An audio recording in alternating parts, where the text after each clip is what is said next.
아시아 전시관에 마련된 한국관. 전시관 내 한 공간을 차지하고 있는 것은 바로 가야의 유물들이다.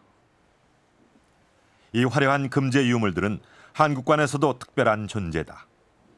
오구라 컬렉션 보존회가 기증한 이 유물들은 모두 중요 문화재로 지정된 것들이다.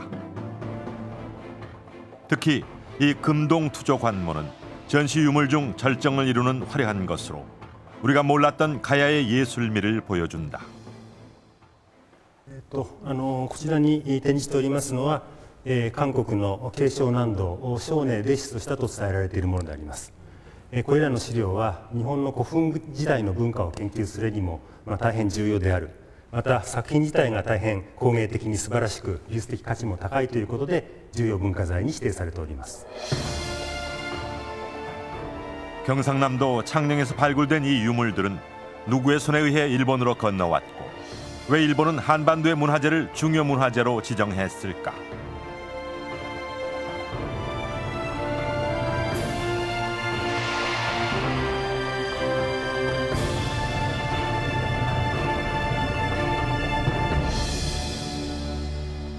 일제강점기 조선 총독부는 한반도 전역에서 조선 고적 조사 사업이라는 이름으로 문화재 발굴을 실시했습니다.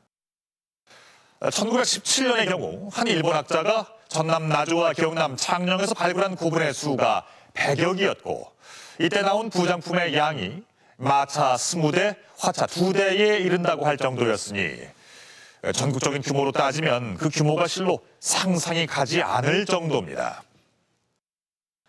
고고학을 연구하는 학자들은 이렇게 공식적으로 발굴된 부장품은 물론이고 더 많은 수의 고분이 도굴돼서 셀 수 없는 문화재들이 일본으로 반출됐다고 말합니다. 그중 일부 유물은 문화재 수집가의 손에 들어가 일본의 중요 문화재로 지정이 돼 있습니다. 일본에서 중요 문화재란 국보급의 문화재라는 뜻입니다. 문화재 유출의 창구 역할을 한 조선 총독부의 조선 고적 조사 사업은 무엇이고 과연 우리의 문화재는 어떻게 일본으로 유출됐을까요? 먼저 오구라 컬렉션을 찾아 일본으로 가보겠습니다.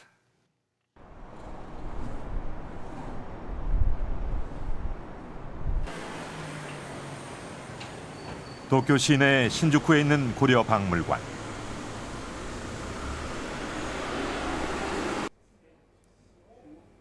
한일 간의 문화 교류를 위해 세워진 민간 박물관이다.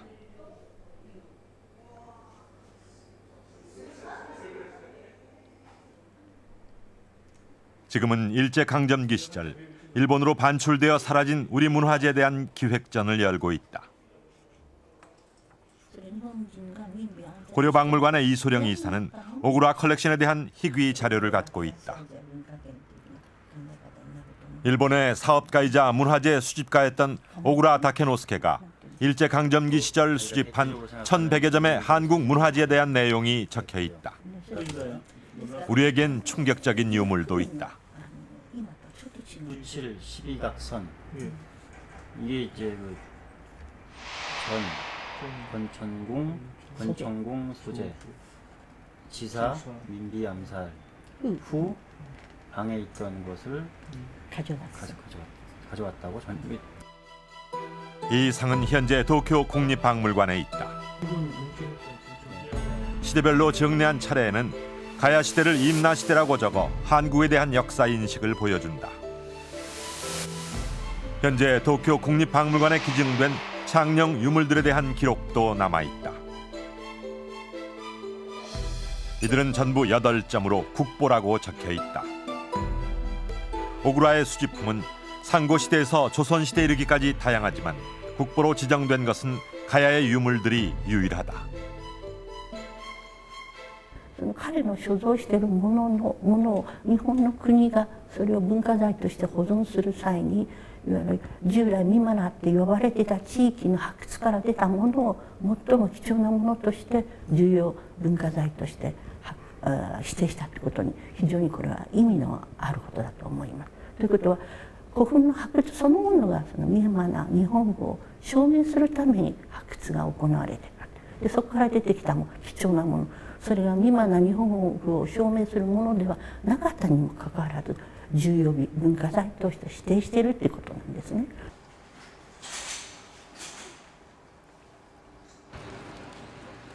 경북대학교에는 오구라 다케노스케의 흔적이 남아있다.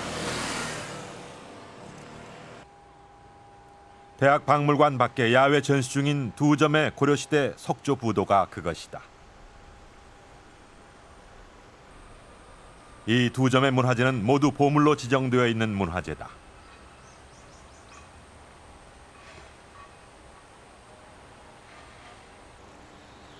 이 고려시대의 부도는 일제강점기 대구에 살던 오구라의 집 마당에 있던 것으로 귀국 당시 가져가지 못한 우리의 문화재다.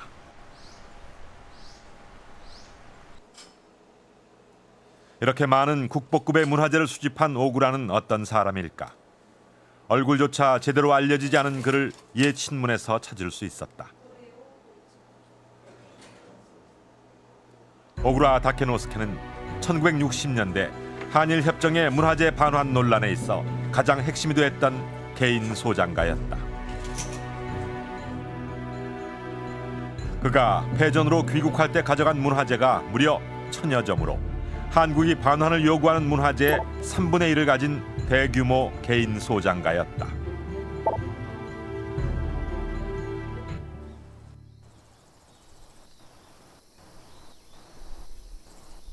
고대 육가야 중 비화가야가 있었던 경상남도 창녕. 이곳 창녕은 1918년에서 19년 사이 수십 개의 고분이 일제 관학자들에 의해 집중적으로 발굴됐던 곳이다. 창녕의 발굴품들은 보고서도 하나 제대로 남기지 않은 채 일본으로 반출됐고 상당수는 도굴까지 당했다.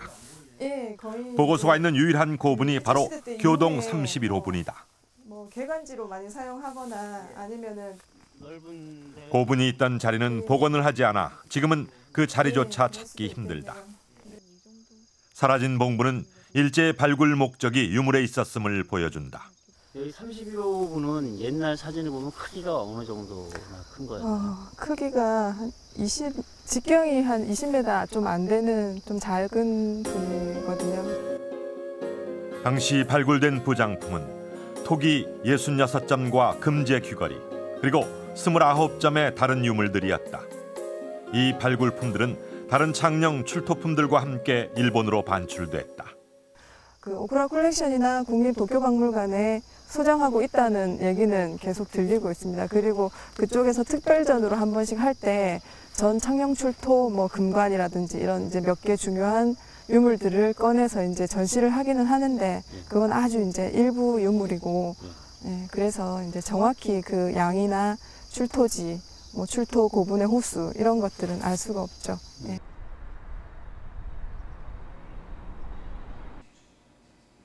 가야의 유물이 대표적으로 전시되고 있는 김해박물관.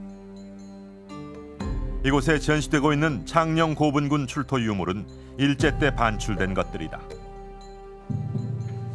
1958년 한일 간의 협상으로 반출된 유물 106점이 돌아왔다.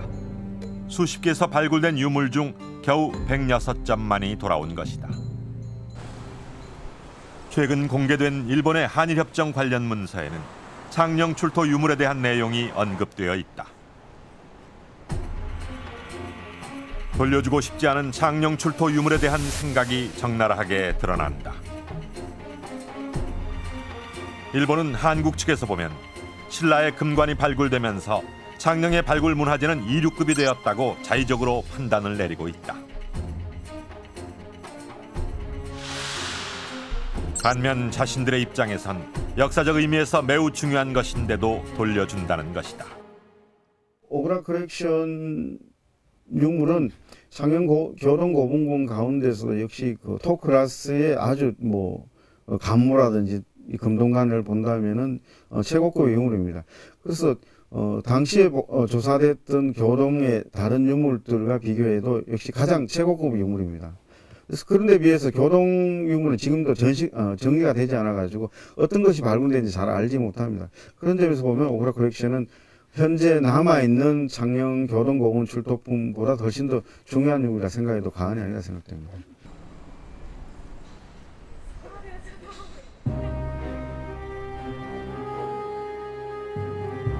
오구라 다케노스케가 소장한 창녕 가야 고분군 출토 유물은 반환 논란에서 빠져 있었다.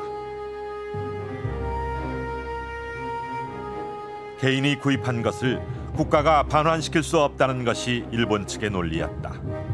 문화재 지정도 좋은 구실이었다. 我が国の文化財は基本的に売買が自由であります。そうしますと重要な作品が外国に売られるという可能性がございます。それを防ぐために設けられたのが重要文化財で、重要文化財に指定された作品は外国に輸出すること許可なく外国に輸出することができない制度になっております。 1961년에 일본 외무성 문서는 오구라가 소장했던 창녕 유물의 문화재 지정에 대한 조사가 있었음을 보여준다.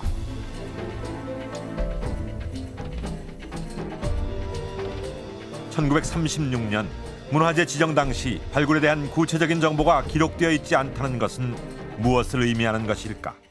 その所蔵品の1110点のうち大半いわゆる600点近くが、考古遺物だということです。考古遺物っていうのは発掘品ということなんですね。いわゆる古墳の発掘から出てきたものっていうことで、それで普通ですね、その所蔵品っていうものは個人が持てるものではなくて、これはやはり総督もしくはその日本の、行政機関が持てるものなんですけど、それが一回の個人が大量に持てたということは、やはりそれは盗掘との関連があったと一般に言われているわけです。 창녕의 유물들이 언제 어떻게 오구라의 손으로 넘어갔는지는 알 수 없다. 그러나 확실한 것은 이들이 다시는 우리 품으로 돌아올 수 없다는 것뿐이다.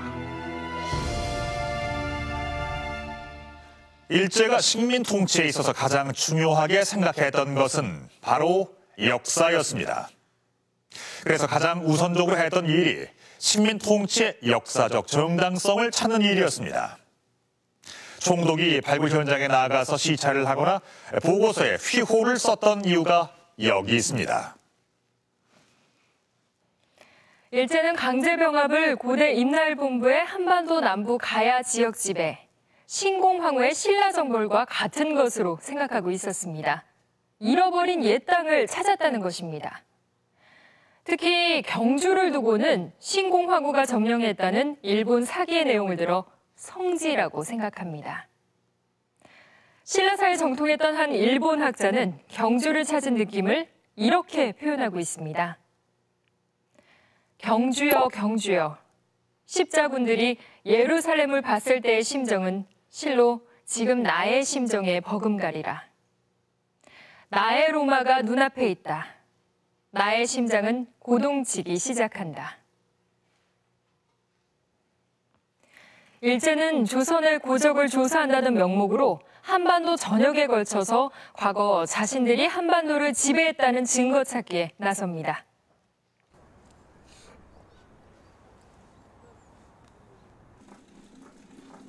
국립중앙박물관에는 일제강점기 시절 총독부의 조선 고적조사 사업에 대한 자료들이 남아있다.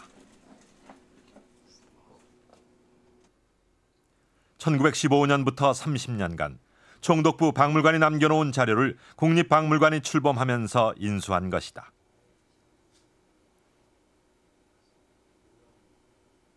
고적조사 사업을 어떤 식으로 진행할 것인가 하는 것에 대한 여러 가지 행정적인 절차라든지 회의 소집이라든지 그런 것들이 있고요. 또 이제 고적조사 사업 결과 나온 그 보고서들, 그다음에 이 출장 복명서들 이런 것들도 이제 포함되어 있어서 이후에 그 고적조사 도보라든지 이런 것들을 만드는데 그 기초 자료가 되는 자료들이라고 볼 수 있습니다. 특히 조선 총독부의 문화재 소장 경위나 문화재 원판 사진, 그리고 조선 고적조사의 구체적 보고 등이 기록되어 있어 역사적으로나 고고학적으로 중요한 의미를 갖는 자료들이다. 또한 이들 자료는 일제가 어떤 목적으로 고적 사업을 실시했는가를 알려주는 1차 자료로서 중요한 의미를 가진다. 일제가 한국의 식민 통치를 해나가는 과정에서 자신들이 역사적 논리로 피고 있었던 그 식민사관을 고고학적인 유물로서 증명코자 하기 위해서 만들었었던 사업이 바로 고족조사 사업이 아닌가 하는 생각을 해보게 됩니다. 1916년 조선 총독부는 5개년 계획으로 고족조사 사업을 실시한다. 한국의 고대 사회부터 고려시대에 이르는 시기의 조사였다. 고족조사 사업은 정치적 성격을 띨 수밖에 없었다. 식민 통치의 정당성을 마련하려는 총독부의 핵심 사업이었던 것이다.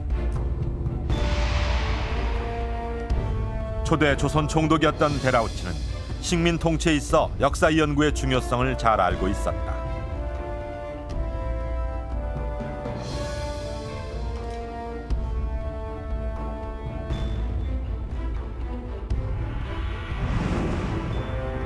고족조사 사업의 초반기, 평양 지역과 경상남도에 집중된 조사 지역을 보면 정치적 의도가 고스란히 드러난다.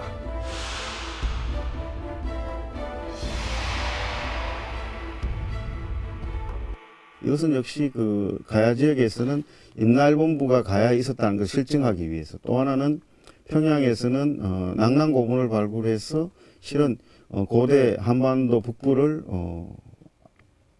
중국이 지배했다는, 그러니까 남부는 외가 지배하고 북부는 중국이 지배했다는 것을 어떤 강조하여서 현대 일본의 지배가 어떤 당연하다는 것을 어떤 정당성을 나타내기 위해서 한 것이 아닌가 이렇게 생각됩니다.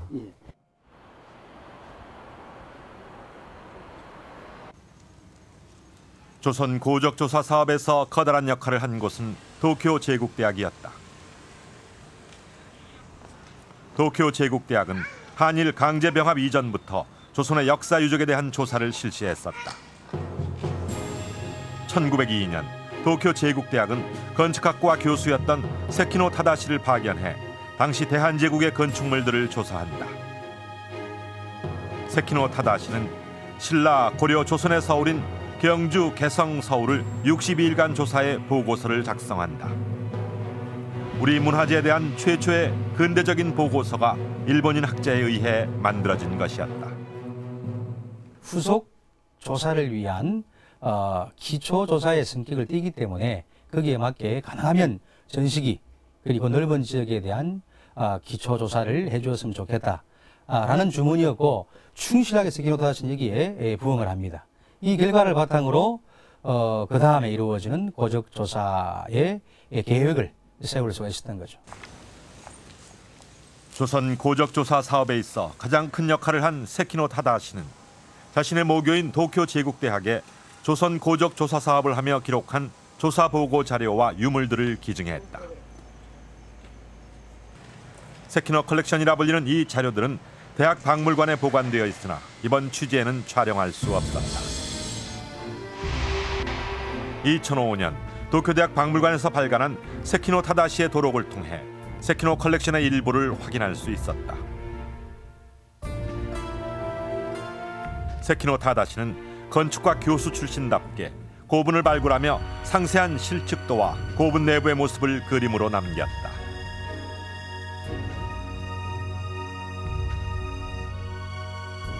특히 고구려 고분의 경우 현재 우리가 접근할 수 없기 때문에 이 자료의 중요성은 클 수밖에 없다.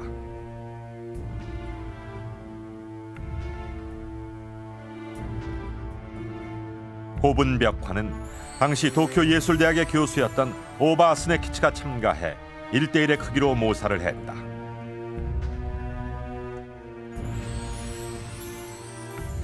우리가 그동안 보아온 고구려 고분 벽화는 모두 이들의 손에 의해 모사된 것들이다.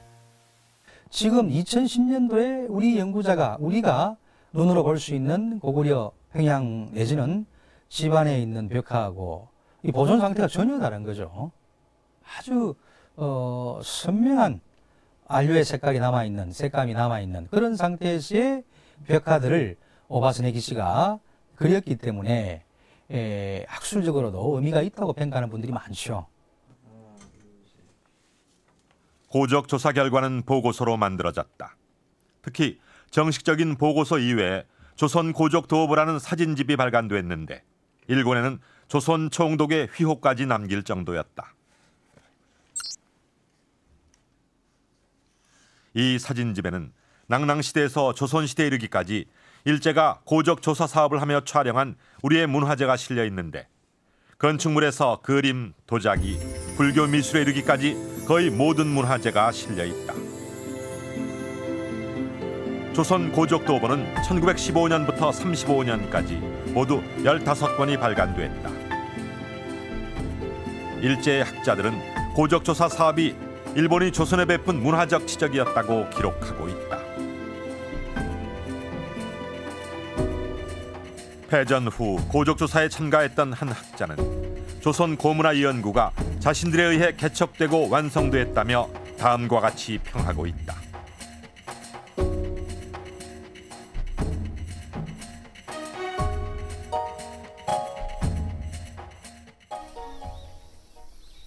그러나 일제가 실시한 고적조사의 목적이 조선의 고문화 연구 개척에 있지 않다는 것은 그들 스스로도 인정하고 있다. 집중적 발굴을 실시한 경상남도의 가야고분 발굴의 목적은 단 한 가지였다.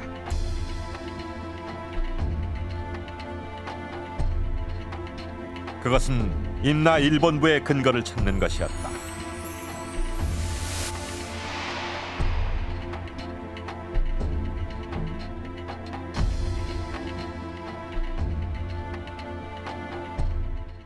이것은 조선 총독이었던 미나미지로 총독이 당시 그 임나일본부의 중요한 유적으로 생각되는 고령의 대가야 왕궁지에 와서 임나 대가야 공성지라는 이와 같은 시호를 남겼습니다. 그래서 그런 점에서 봤을 때 아마 그들의 특히 가야 지역의 조사의 목적이 무엇인지를 잘 알 수 있다고 생각됩니다. 조선 고족도보의 제1권은 평양지역 고분 발굴 사진과 유물로 시작하고 있다. 강제병합 이전부터 시작된 평양지역 고분에서는 눈에 띄는 유물이 출토됐는데 그것은 한나라에서 만든 청동 거울이었다.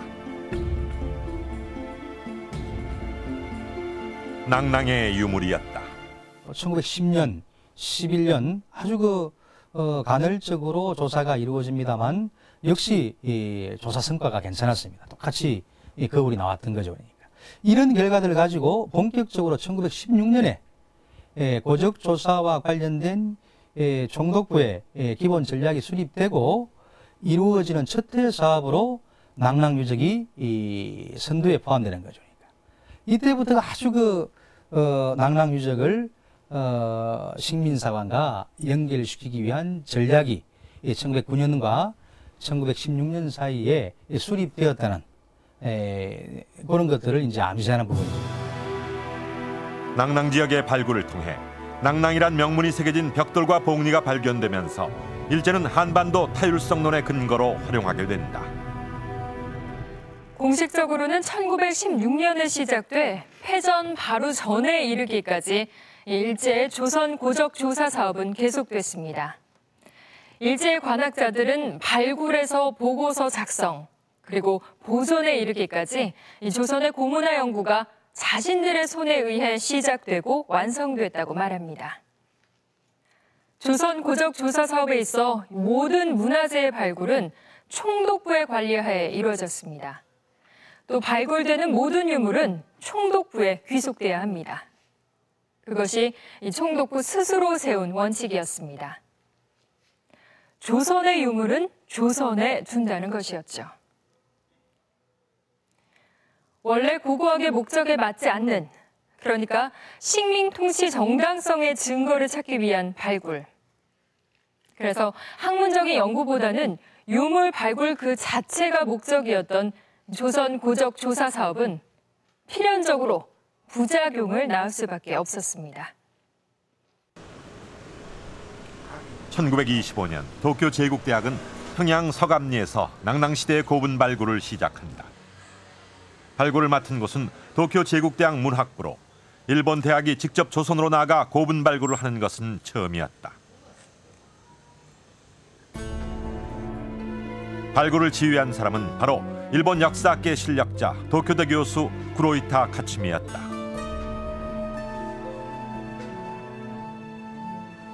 명목은 관동 대지진으로 당시 이제 관동 대지진 이전에 일본으로 이제 반출되어서 그들이 대학에서 제국대학에서 특히 수업 교재로 쓰고 있던 이 고고 유물들이 대개 이제 그 훼손되는 그 결과를 맞이하는데 그 과정에서 이제 명목은 그 구로이타 카츠미가 새로 이 고고학 내지는 이 한국 고대사 연구와 관련된 이 고고 자료들을 확보해야 되겠다 이런 주장을 하게 됩니다. 구로이타는 군을 동원해 비행기를 띄울 정도로 막강한 힘을 가지고 있었다. 그 일본 총독부 관료들과 학자들이 얼마나 관심을 가지고 있는가를 보여주는 또 하나의 사진인데 여기 계신 분이 조선 총독입니다. 조선 총독까지 시찰 나온 평양 서감리 205호 발굴 사진은 낭낭 지역 발굴이 이들에게 얼마나 중요했던지를 보여주는 증거이다. 그러나 총독부가 처음부터 이 발굴을 찬성한 것은 아니었다. 여기에 대해서 총독부가 반대를 하죠. 반대를. 원래 이제 조선에서의 고적조사는 총독부가 주관해서 해야 되는데 소위 내지에 있는 대학이 관여해서는 곤란하다라는 반대의 입장을 거칩니다만 결국은 실력자인 이 구로이타 카츠미를 이기지 못하죠. 동경제국대학에서 조사를 하게 됩니다. 총독부는 회의를 열어 발굴을 허가하는데 몇 가지 조건을 붙이게 된다. 그중 하나가 발굴 유물에 관한 것이었다. 발굴 유물은 도쿄대가 가져가는데 총독부가 지정하는 중복되는 유물에 한한다는 것이었다. 발굴이 끝나고 도쿄대는 보고서 작성을 위해 발굴 유물 전체를 일본의 학교로 반출한다. 도쿄대가 허가 조건을 지키지 않자 유물 반환에 대한 논란이 벌어지기 시작한다. 유물 반환 문제는 당시 신문에 날 정도였고 구로이타는 연구 후 반환할 것이라는 입장을 밝힌다.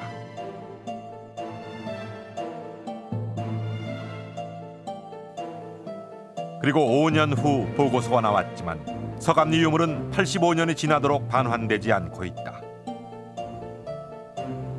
서감리 205호 유물들은 최근 우리 학자들의 조사로 그 모습을 드러냈을 뿐이다.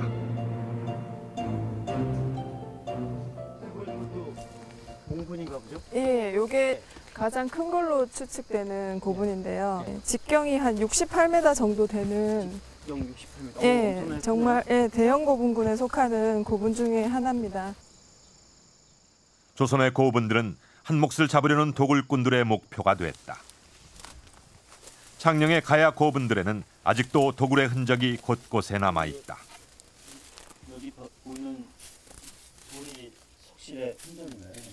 예, 그럴 수도 있어요. 1910년대 후반 창녕의 고분 중에 도굴이 되지 않은 것을 찾기는 거의 불가능할 정도라는 것이 일본 학자들의 고백이다. 흙양이 엄청 많은 것으로 뚫었거든요. 1925년 평양 지역을 촬영한 항공 사진에는 구멍이 뚫린 봉분들이 보인다. 도굴의 흔적들이다. 관학자들의 조사에서 아주 화려한 유물들, 중국제의 거울, 그다음에 중국제의 칠기들, 그다음에 중국제의 귀금속들 이러한 것들이 출토된다는 것들이 입소문을 타고 혹 여기에서 출토된 유물들이 비싸게 팔렸다는 사실들이 민간에 흐르고 하면서 일본에서 건너온 사람들, 그다음에 고렉타들 그리고 현지에 있는 사람들이 모두 그 낭랑고분의 도굴에 열중하게 되는 대도굴 시대를 겪게 됩니다. 그게 1920년대 초반의 상황이죠. 당시의 일본 학자들은 도굴의 원인을 고적조사 사업이라고 스스로 고백한다.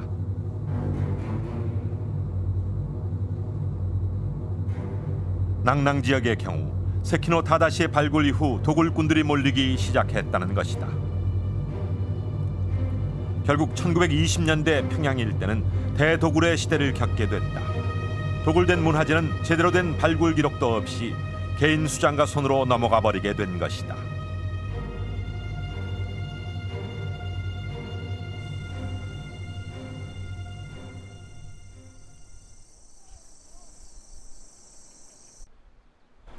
1926년 조선 총독부는 경주에 총독부 박물관 경주 분관을 설치한다. 신라 천년 고도인 경주에서는 많은 문화재가 발굴되어 보존 전시의 필요성이 생긴 것이다.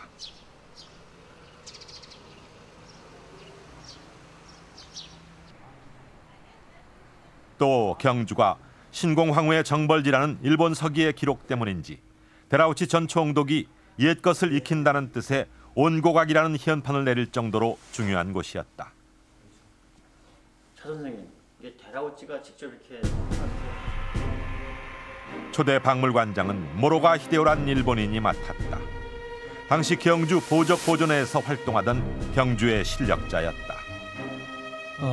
사이토 총독이 아까도 이야기했습니다. 한 번씩 불시에 수행원들을 대동하지 않고 경주를 방문합니다. 그래서 불국사 앞에 있는 호텔에서 묵으면서 모로가 히데오에게 연락을 하는 거죠. 모로가 히데오가 불국사로 가서 총독하고 직접 대면하면서 문화재와 관련된 고적조사와 관련된 여러 가지 그 이야기들을 서로 나누는 그런 관계였죠. 특별한.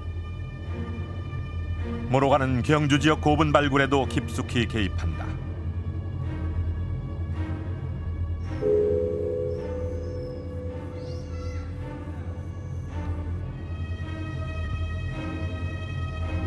(1921년) 경주에서는 세기의 발굴이라고 하는 금관총의 발굴이 있었다. 화려한 금관의 출토는 총독부에게 고적조사 사업이 훌륭한 문화사업이라는 좋은 선전거리가 됐다.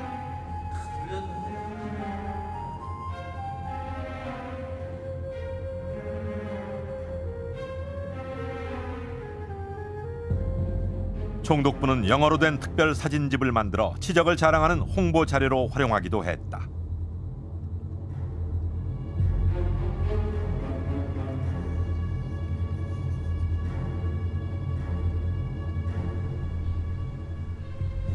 그리고 박물관의 본관 옆에 금관을 보관하는 별도의 건물을 세우기도 했다.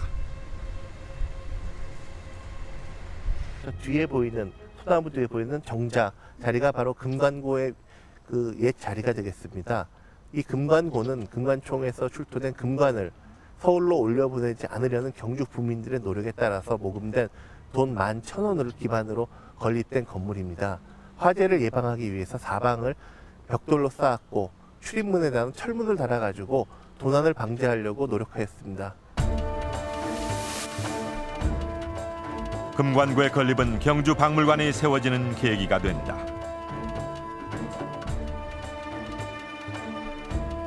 역사적 발굴이었던 금관총 특별 보고서. 보고서 안에는 모로가 히데오의 역할이 곳곳에 기록되어 있다. 유물의 정확한 위치를 모로가의 도움으로 파악했다는 것이다. 모로가는 발굴 이전 이미 유물의 위치를 알고 있었던 것이다.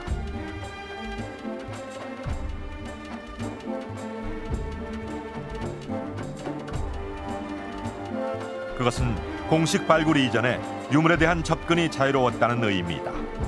게다가 그는 유물 수습에도 관여했다. 금관총 유물이 나왔을 때 그 유물의 일부가 일본인 개인 수집가들한테 넘어가는 일이 있었습니다. 그것은 금관총 발견 당시 유물을 수습한 사람이 모로가 히데오였기 때문에 그렇습니다. 즉 모로가 히데오가 일부 유물을 개인적으로 사장해 가지고 있다가 이것을 그 개인 수집가들한테 판매한 게 아닌가라는 의혹의 눈초리가 있습니다. 그 개인 수집가는 바로 오구라 다케노스케로 보인다. 오구라 컬렉션 안에는 개인 소장이 불가능한 총독부의 공식 발굴 유물인 금관총 유물이 8점이나 있기 때문이다.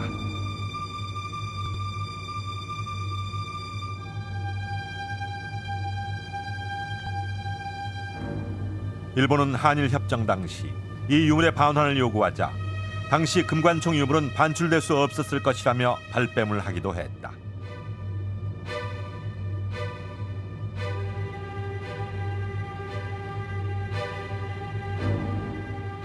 총독부는 조선의 유물은 조선에 둔다는 신조를 철저히 지켜왔으며 그것이 통치 원리라고 말해왔다. 그러나 반드시 이 땅에 있어야 할 서감리 205호 유물이나 금관총 유물같이 불법적으로 유출된 문화재에 대해서는 애써 눈을 감았다. 그것은 지금도 변하지 않은 현실이다. 지금도 우리 눈에 살아나올 것처럼 보이는 고구려 고분 벽화의 완벽한 모사라든가 세계의 발굴이라고 일컬어지는 신라 금관총의 발굴, 그리고 불국사와 석굴암의 복원 등은 모두 일제시대에 이루어집니다. 일제의 관학자들이 조선 고적조사 사업을 조선과 조선인들을 위한 최고의 선물이라고 자화자찬하는 이유가 바로 여기에 있습니다. 하지만 한 걸음 뒤로 물러서서 그들이 왜 이토록 조선의 고적조사 사업에 힘을 쏟았는가를 생각해 보면 본질을 감추기 위한 변명에 불과할 뿐입니다. 사실 이 땅의 수많은 문화재 반출과 파괴에 앞장섰던 것 역시 일제였습니다. 조선 왕조의 정궁인 경복궁. 근전정 옆에는 세자가 거처하던 동궁이 있다. 세자가 거처하며 학문을 연마하던 자선당은 지난 1999년 복원된 건물이다.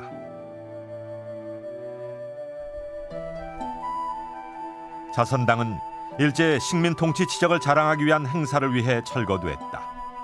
식민지로 전락한 500년 왕조의 서글픈 현실이었다. 1915년도에 조선 총독부가 그동안 이제 5년 동안 우리 식민지 통치를 했지 않습니까?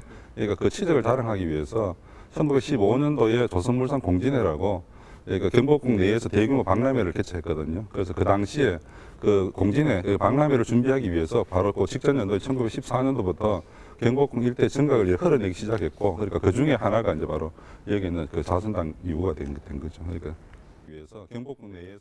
일제는 자선당 일대를 헐어 대규모 전시 공간을 마련한다.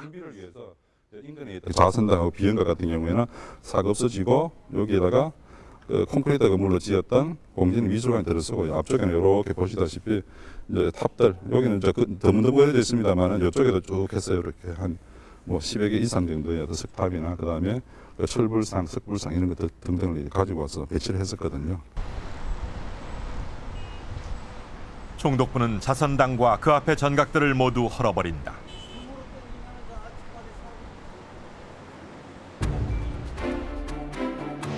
자선당 자리에는 현대식 석조 건물이 들어선다. 새로이 세워진 석조 건물은 공진회 때 미술관으로 사용되고 그 후 총독부 박물관으로 사용하게 된다. 500년을 이어온 조선의 정궁이 대규모 야외 전시장으로 전락해버린 것이다.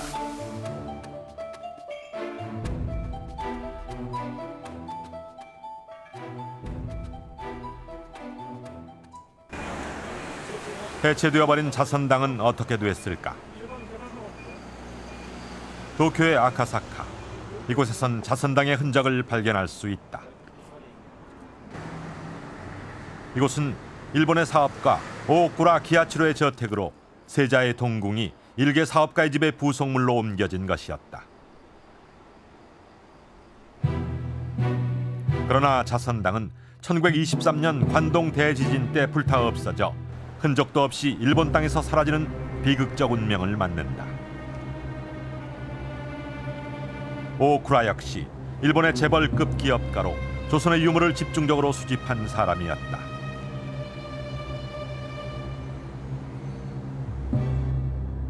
오쿠라는 자신의 집에 일본 최초의 살인미술관인 오쿠라 집고관을 세웠는데 자선당을 조선관으로 이름을 바꿔 전시관으로 활용했다.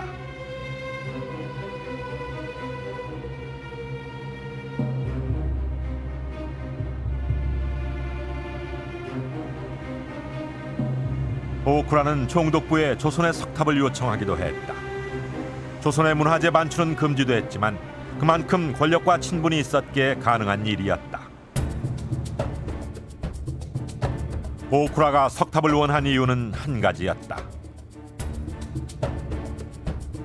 자선당에 걸맞는 짝이 필요했던 것이다.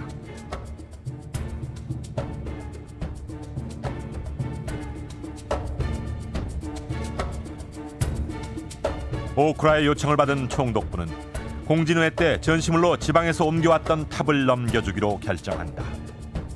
고려 시대의 5층 석탑이었다. 총독부의 요청에 따라 조선 고족조사위원회는 다음과 같은 이유로 양도를 허가한다. 조선에서는 너무도 흔한 석탑이라는 것이다.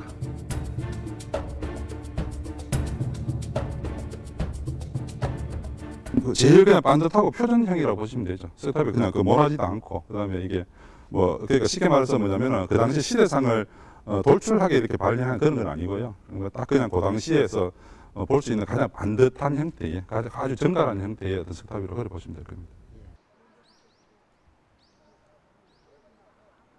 5층 석탑이 있던 이 석탑이 원래 있던 곳은 경기도 이천이었다. 이천 향교 옆, 지금은 학교가 들어선 이곳에 5층 석탑이 있었다. 이곳에는 5층 석탑과 쌍을 이루었을 석탑만이 3층만 남은 채 자리를 지키고 있다. 예, 농구대 있는데 그 근처야. 최근까지 있었어요 거기. 그러니까 지금 말씀하신 3층 석탑이고. 예, 3층 석탑이고 5층 석탑은 보나마나 쌍탑이니까 저편짝에 어디 그만침 강당을 사이에다 두고 양짝에다가 그 거리가 만복게 그렇게 거기쯤 다 갖다 지었겠죠. 오쿠라의 집은 현재 호텔로 바뀌었고 호텔 안에 오쿠라 집고관이 있다.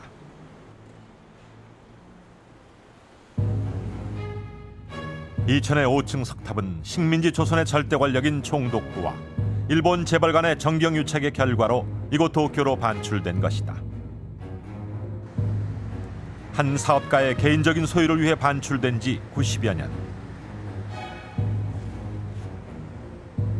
최근 이천 시민들은 이천 석탑의 반환을 오쿠라 집고관 측에 요구하고 있다.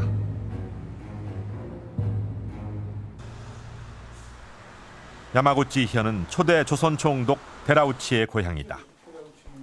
이곳 현립대학에는 데라우치가 조선 총독 시절 수집한 도서들이 기증돼 있다. 이름하여 데라우치 문고다. 통감과 총독으로 7년간 한국에 있으면서 수집한 천여 종, 1,500여 점의 고도서와 그림들로 실로 그 양이 엄청나다. 데라우치는 조선의 도서를 구입하기 위해 별도의 직원을 두었을 정도로 고서적 구입에 관심을 기울였다고 한다. 이 수많은 고서들과 그림들이 수집될 수 있었던 것은 그가 식민지 조선에서 최고의 권력을 지닌 총독이었기에 가능한 일이었다.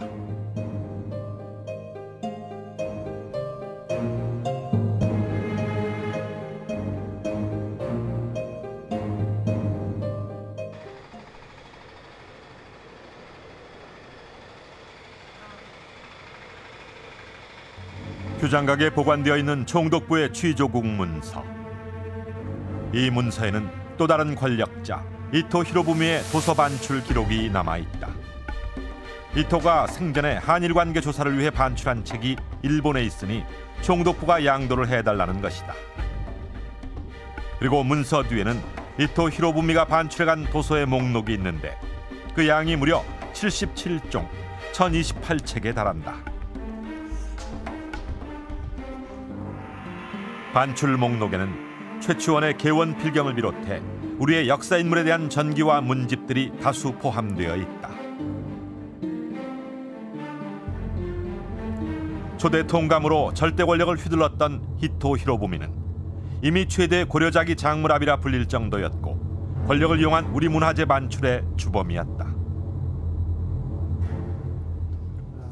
도자기라든가 그런 골동품의 경우와는 달리 특히 이 서적의 경우에는 대가를 지불하고 가져간 것으로 보이지를 않는다는 것이죠. 그래서 어찌됐거나 통감 권력을 남용을 해서 약탈을 해간 것이기 때문에 이 부분은 뭐 식민지에 있어서의 그 문화재 반출이라는 문제에서 아주 최악의 경우에 해당한다고 볼 수 있겠습니다.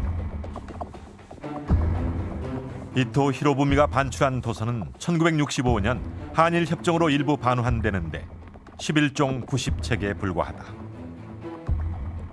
식민지 최고 권력자의 문화재 반출은 그 누구도 막을 수 없는 일이었다. 그리고 총독부 스스로 눈 감은 문화재 반출. 일본은 아직도 스스로의 입을 닫고 침묵하고 있다.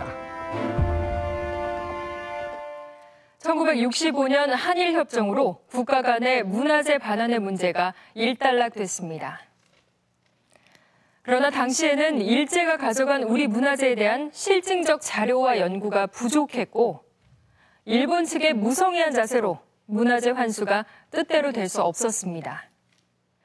게다가 한일협정으로 인해 더 이상 일본이라는 국가를 상대로 문화재 환수를 요구하는 것도 불가능해졌습니다. 그런데 일본으로 반출된 문화재 환수에 대해서 팔을 붙이고 나선 건 바로 민간이었습니다. 야스쿠니 신사했던 북한대첩비의 환수나 오대산 사고본 조선왕조실록의 반환 등이 그것입니다. 신라의 천년고찰 월정사. 임진왜란 이후 월정사는 조선왕조실록을 보관 관리하는 역할을 맡게 된다. 강원도 오대산 속에 위치한 월정사는 전란을 피해 실록을 보관하기에 적합한 장소였던 것이다. 오대산 사고에서는 임진왜란 이후 다시 출판한 실록을 비롯해 왕실 관련 자료들을 보관하고 있었다.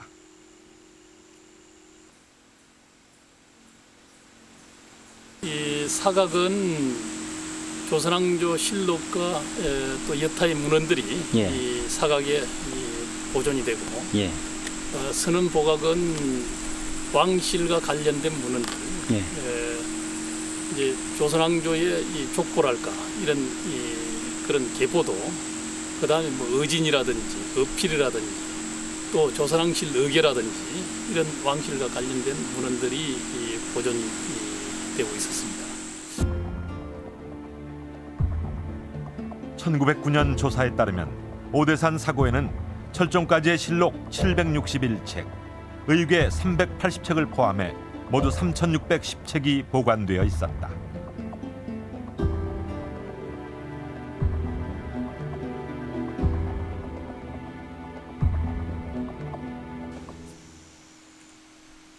(1914년) 오대산 사고에서 보관하던 책 모두가 도쿄 제국대학의 요청으로 일본으로 반출된다.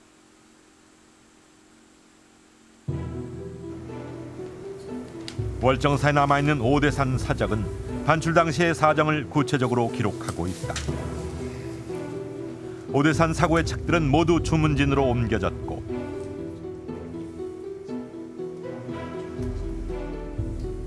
그 짐만 해도 150짐으로 모두 8일이 걸리는 큰일이었다. 주문진에서 배에 실린 실록은 한 달이 지난 11월에야 도쿄대학에 도착했다. 오대산 사고본 실록의 반환에 앞장선 것은 한 젊은 스님이었다.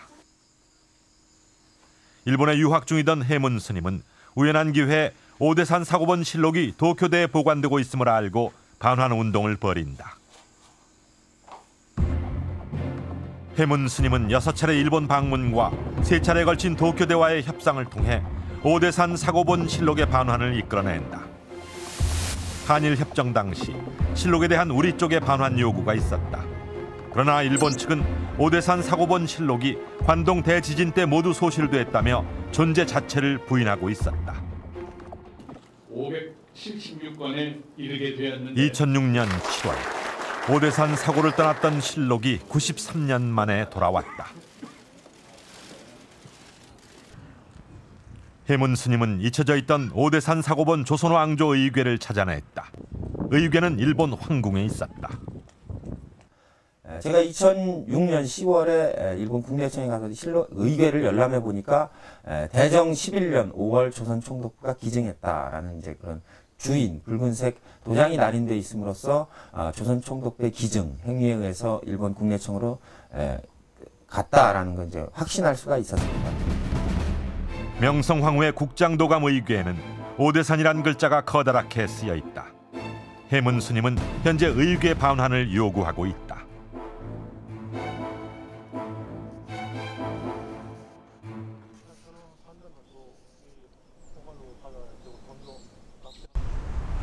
일본의 역사 도시 교토. 이곳에 제1교포가 운영하는 미술관이 있다. 제1교포 사업가였던 정조문 씨가 사비를 털어 수집했던 한국 관련 문화재를 모아 1988년 개관한 개인 미술관이다.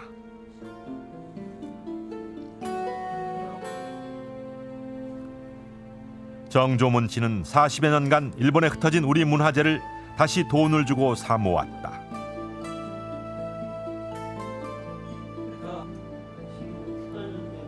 고려 미술관에서 소장하고 있는 한국 관련 유물은 모두 1,700여 점으로 도자기가 300여 점, 회화가 600여 점 등이다.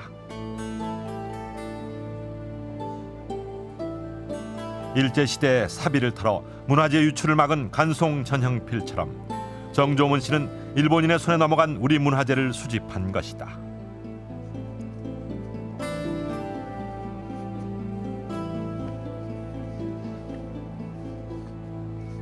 日本のコレクターの手に入ったものはもう二度と我々の民族の手には戻ってこないということで、もうそれは1日2日3日もう夫婦喧嘩はするわ私らには当たるわで、それはもう気持ちがものすごくこう失恋っていうような表現では合わないとは思うんですけど、自分の夢が一つ破れた、そういう思いをしてたと思います。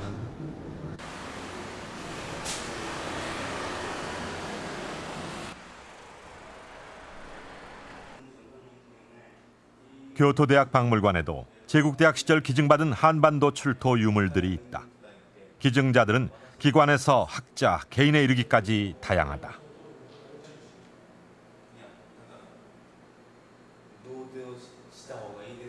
で寄贈されたものの中には朝鮮総督府あるいはその外郭団体であった朝鮮戸籍調査研究会から、その調査資料の一部を寄贈されたというものがあります。今展示している中では周安で採集された瓦、線というようなものは、関野正、今西龍などが収集したものの一部が京都大学に入ってますけども。 교토대학은 일제강점기 시절 기증받은 한반도 출토 유물들에 대해 한국의 학자들과 함께 조사 작업을 펼치고 있다.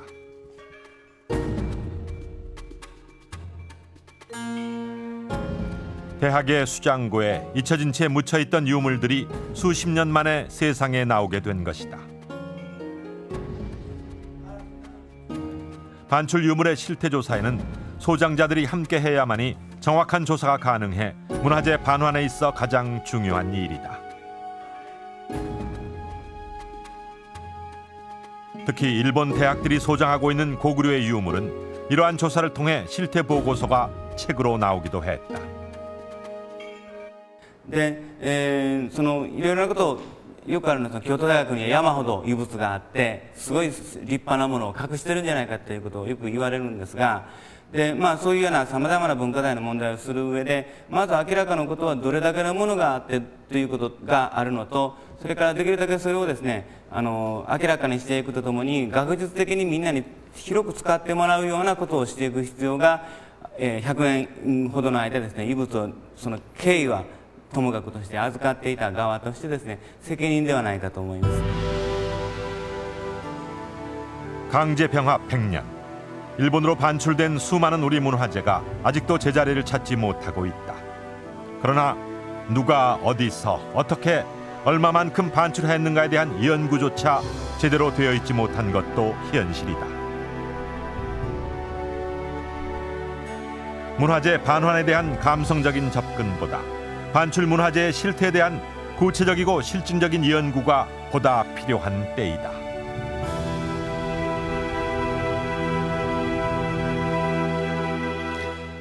지난 8월 강제병합 100년을 맞아 간나오토 일본 총리는 오대산 사고본 조선 왕실 의궤의 반환을 약속했습니다. 하지만 아직까지 구체적인 후속 조치는 나오지 않고 있죠. 총리가 나서서 반환하겠다고 했지만 한 번 반출된 문화재의 반환은 그만큼 쉽지 않은 것이 현실입니다. 일본 황궁으로 반출된 오대산 사고본 명성황후 국장도감이나 도굴에 의해 반출돼서 일본 도쿄 국립박물관의 소장이 된 창녕의 금동관, 그리고 신라의 금관총의 유물들, 총독부와 일본 재벌의 거래로 반출된 2005층 석탑 같은 그 가치가 귀한 유물의 반환은 반드시 이루어져야 한다는 것이 우리 국민들의 생각일 것입니다. 하지만 우리 국민적인 관심이 큰 이런 유물들이 반환된다고 해서 모든 문화재의 반환이 끝나는 것은 아닙니다.